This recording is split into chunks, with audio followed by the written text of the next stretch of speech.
Et si la solitude était justement ce dont tu avais besoin? Pas ce que tu redoutes, pas un vide à combler, pas une punition, mais une porte, un passage, un terrain fertile que tu n'as peut-être jamais vraiment exploré. C'est une question qui, au premier abord, dérange, parce qu'on associe très vite la solitude à quelque chose de négatif. On pense à l'isolement, à l'ennui, à cette sensation de ne pas être entouré, de ne pas être vu. On imagine la solitude comme un signe d'échec social, ou un moment transitoire dont il faut absolument sortir au plus vite. Mais et si on se trompait complètement? Et si cette phrase, cette pause où tu te retrouves seul face à toi-même, était en réalité l'une des plus précieuses pour apprendre, évoluer et te transformer? Tu sais, on vit dans un monde qui valorise l'hyperconnexion. On est tout le temps sollicité. Les messages, les réseaux, les appels, les notifications. Il faut être là, répondre, se montrer, interagir. Et dans ce vacarme constant, la solitude devient presque un luxe inaccessible. C'est fou quand on y pense, on est entouré, on a tout à portée de main et pourtant, parfois on se sent vide, on se sent dispersé, on se perd dans le rythme des autres, on oublie ce qu'on ressent vraiment, ce qu'on pense vraiment, parce qu'on ne s'écoute plus. Et c'est là que la solitude peut devenir comme une réponse, non pas comme un retrait triste ou amer, mais comme un retour vers soi, comme une reconnexion. Parce que quand tu es seul, il n'y a plus de filtre, plus d'attente, plus de rôle à jouer. C'est toi et seulement toi. Et c'est parfois inconfortable, oui, c'est même souvent inconfortable. Mais c'est dans ce face-à-face que tu peux commencer à te comprendre, pas en surface mais en profondeur. Montaigne disait qu'il faut se réserver une arrière-boutique en soi, un espace qui nous appartient, à l'abri du regard des autres, où l'on peut être complètement vrai. Cette arrière-boutique, c'est la solitude choisie, c'est cet instant où tu ne fuis plus, tu ne combles pas, tu accueilles. Alors dans cette vidéo, je vais t'emmener dans cette réflexion, pas pour te convaincre que la solitude est meilleure que la compagnie, mais pour t'inviter à voir qu'elle a peut-être quelque chose à t'offrir, quelque chose que les autres ne peuvent pas te donner, un espace que toi seul peux explorer. Tu vois, ce qu'il y a de fascinant avec la solitude, c'est qu'elle agit comme un miroir. Pas un miroir comme celui de ta salle de bain, non. Un miroir beaucoup plus brut, un miroir qui ne renvoie pas l'image que tu montres aux autres, mais celle que tu caches, parfois même à toi-même. Quand tu es seul, il n'y a plus personne pour valider ce que tu fais, il n'y a plus de regard extérieur pour t'ajuster, plus de réaction immédiate pour te guider. Et dans ce silence, dans cette absence de renvoi, tu te retrouves face à ce que tu ressens vraiment. Tu réalises peut-être que tu te sens vide, ou au contraire que tu es traversé par des pensées, des émotions que tu n'as jamais pris le temps d'écouter. Et c'est là que beaucoup paniquent, parce que dans ce miroir, on voit ce qui déborde, ce qu'on avait enfoui au fond de nous-mêmes, ce qu'on pensait avoir géré. Mais tu sais quoi? C'est précisément là que le travail commence, quand tu n'as plus d'échappatoire, quand tu ne peux plus te distraire ou te fondre dans la foule, quand tu es seul avec tes pensées. C'est là que tu peux commencer à les démêler, à comprendre pourquoi tu réagis comme tu réagis, pourquoi certaines blessures s'activent, pourquoi tu cours après certaines choses ou certaines personnes. Et je crois profondément que c'est dans ces moments de solitude, pas la solitude forcée, mais celle que tu acceptes et que tu accueilles, que tu développes une forme de lucidité que tu ne peux pas atteindre autrement. Parce que c'est facile de croire qu'on est en paix quand on est porté par le bruit du monde. C'est facile de penser qu'on est bien dans sa peau quand on est toujours entouré. Mais quand il n'y a plus rien ni personne, qui es-tu vraiment? Krishnamurti, par exemple, disait « Ce n'est pas un signe de bonne santé mentale d'être bien adapté à une société malade. » Et je trouve que cette phrase prend tout son sens dans le contexte de la solitude. Parce que parfois ce qu'on prend pour une souffrance, c'est juste le signal que notre âme a besoin d'un moment à l'écart, un besoin de respirer, de se retrouver, d'être, tout simplement. Et pourtant, tout dans notre culture et notre société nous pousse à fuir ça. Regarde autour de toi.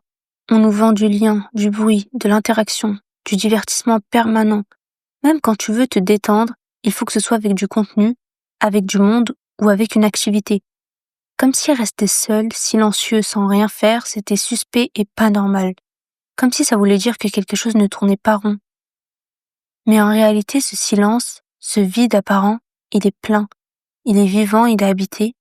Il contient toutes les réponses que tu cherches ailleurs. Et c'est là que tu te rends compte que la solitude, ce n'est pas une punition. C'est un enseignement, c'est un espace de vérité. Il faut juste avoir le courage d'y entrer.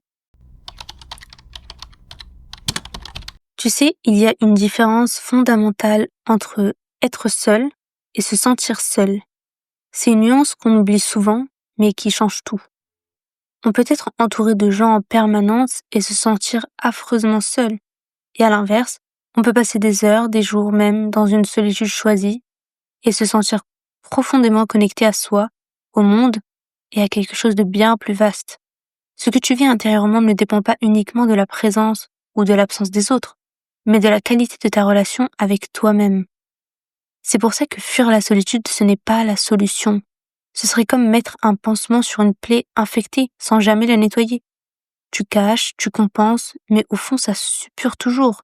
Alors qu'à l'inverse, quand tu apprends à être seul vraiment, pas en t'occupant, pas en remplissant, mais en étant simplement, alors tu guéris, lentement mais en profondeur. Et ça commence souvent par une prise de conscience douloureuse. Le silence peut te confronter à tout ce que tu fuis, la peur de ne pas être aimé, l'angoisse de l'abandon, le doute de ta valeur, tout ça, ça va remonter. Et c'est tout à fait normal, c'est même nécessaire. Parce que tant que ces blessures sont enfouies, elles dirigent ta vie sans même que tu t'en rendes compte. Elles choisissent tes relations, tes décisions, tes comportements. Elles chuchotent à ton oreille que tu n'es pas assez, qu'il faut plaire, qu'il faut être entouré pour exister.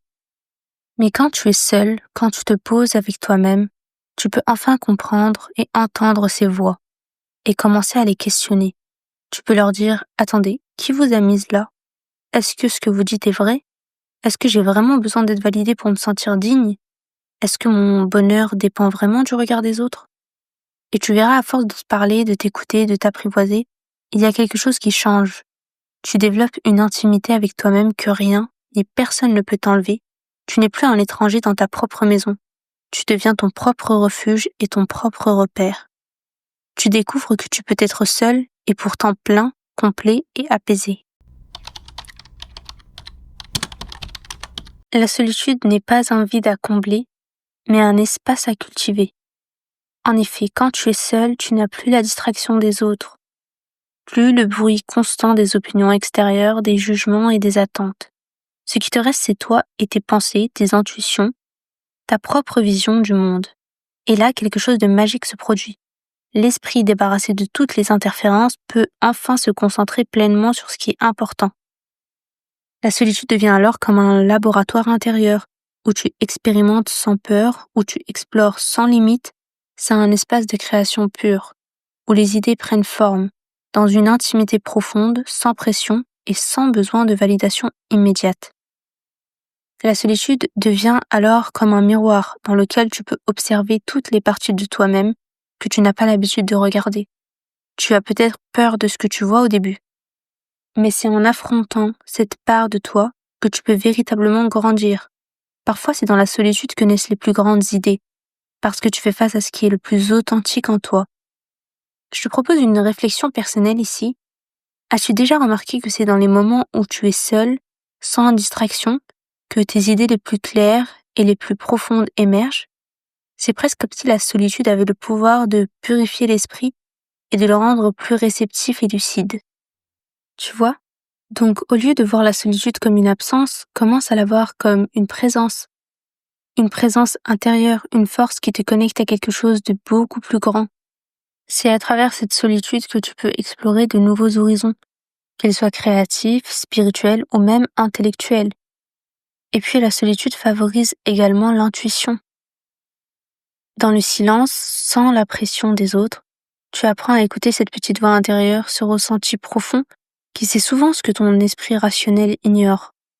C'est une intuition qui ne dépend pas de la logique, mais de l'essence même de ce que tu es.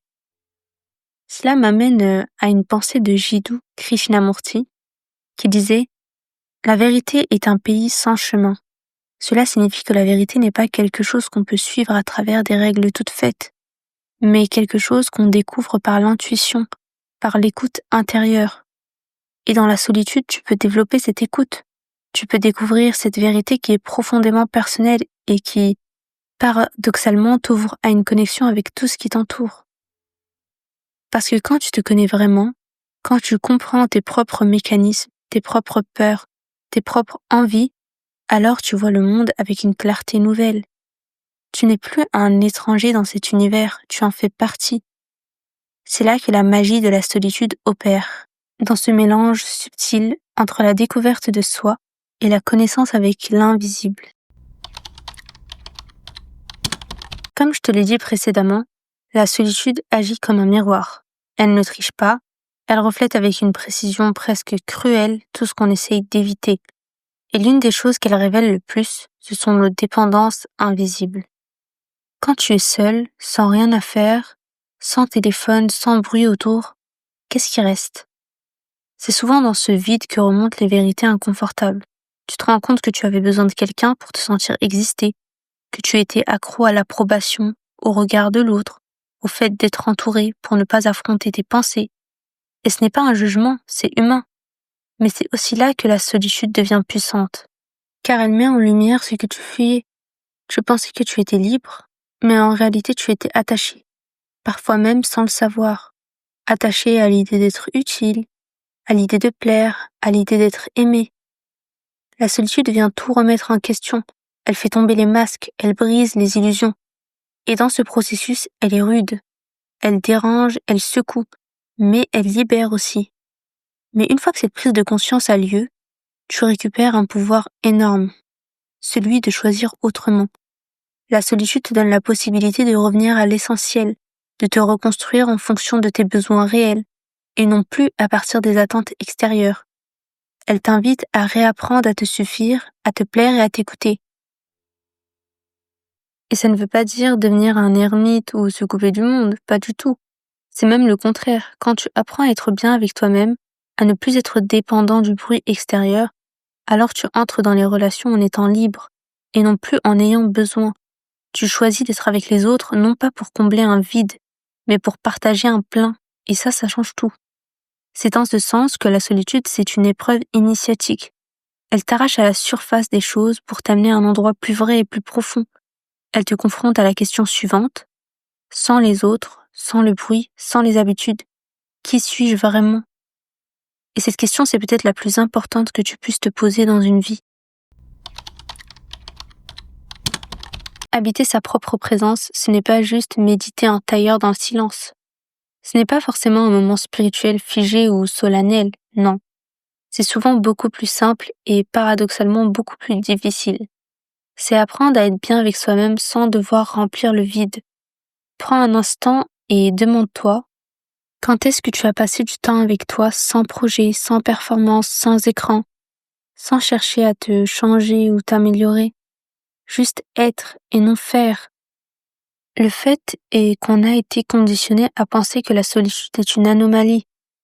Si tu es seul au café, on pense que tu attends quelqu'un. Si tu voyages seul, on imagine que tu n'as pas trouvé d'accompagnateur. Il y a une gêne collective autour de ça, comme si être seul voulait dire qu'il te manque quelque chose. Mais peut-être qu'il ne te manque rien. Peut-être que tu es simplement en train de te retrouver.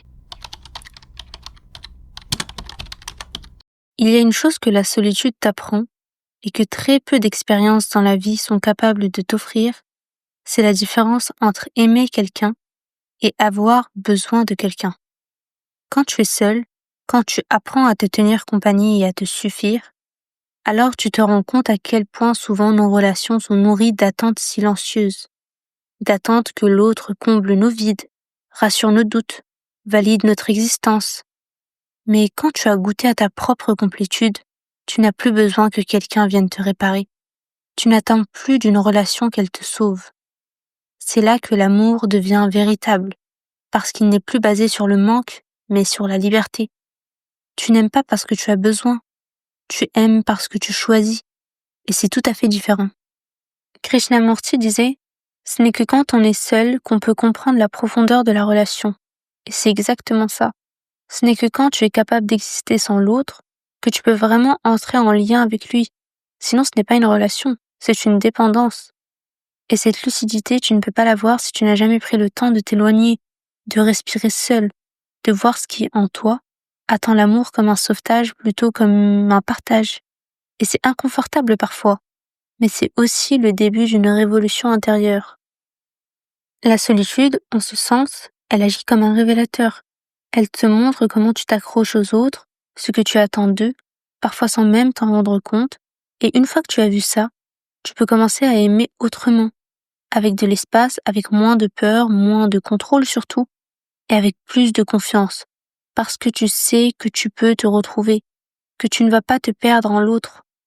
Et curieusement, c'est à ce moment-là que les relations deviennent les plus belles, parce qu'elles ne sont plus construites sur le besoin, mais sur la présence, parce qu'on n'est plus là pour remplir un vide, mais pour partager une plénitude. Et si en fin de compte, la solitude n'était pas une impasse, mais un passage, pas un état qu'on subit, mais un espace qu'on traverse pour mieux renaître à soi-même. Il y a des moments dans la vie où tout semble se dérober, les certitudes, les repères, les liens, les habitudes. On perd quelque chose, une relation, un projet, ou même une version de soi. Et dans ce vide, on peut avoir l'impression qu'on s'effondre. Mais parfois ce vide, c'est justement l'espace dont tu avais besoin pour respirer à nouveau, pour redéfinir ce que tu veux, pour te reconstruire, pas à l'identique, mais différemment, de façon plus vraie et plus juste. La solitude devient alors un seuil. Elle n'est pas confortable, elle pique et elle remue, mais elle a cette vertu rare qui t'oblige à t'écouter, à ralentir et à faire face. Et c'est dans ce face-à-face que se rejoue quelque chose de plus profond, une forme d'alignement, une cohérence intérieure. Tu n'as plus besoin d'être ailleurs, ni avec quelqu'un, ni dans une autre vie. Tu reviens à toi ici. Et c'est souvent dans ces périodes-là qu'on découvre les ressources qu'on portait en nous sans le savoir. C'est là qu'on écrit, qu'on crée, qu'on médite, qu'on comprend ce qu'on veut vraiment. C'est là qu'on se rend compte qu'on a une voix intérieure et qu'elle mérite d'être écoutée. Ce n'est pas un état définitif. La solitude n'est pas une condamnation. C'est un moment, un seuil et un appel. Elle ne t'enferme pas, elle t'ouvre à toi-même d'abord, et plus tard aux autres d'une manière plus authentique. Tu verras que lorsque tu ressors de cette solitude choisie, tu ne regardes plus les choses avec les mêmes yeux. Tu n'as plus besoin de faire semblant, tu n'as plus besoin de forcer les relations qui ne t'élèvent pas. Tu n'as plus besoin d'être partout tout le temps, parce que tu sais ce que ça fait d'être simplement là, avec toi-même, et que ça suffit amplement. Alors maintenant, je te repose la question, maintenant qu'on a marché ensemble jusqu'ici, et si la solitude était exactement ce dont tu avais besoin? Donc voilà, c'est la fin de cette vidéo. J'espère qu'elle t'aura plu et qu'elle t'aura poussé à réfléchir. On se dit à très bientôt pour une prochaine vidéo.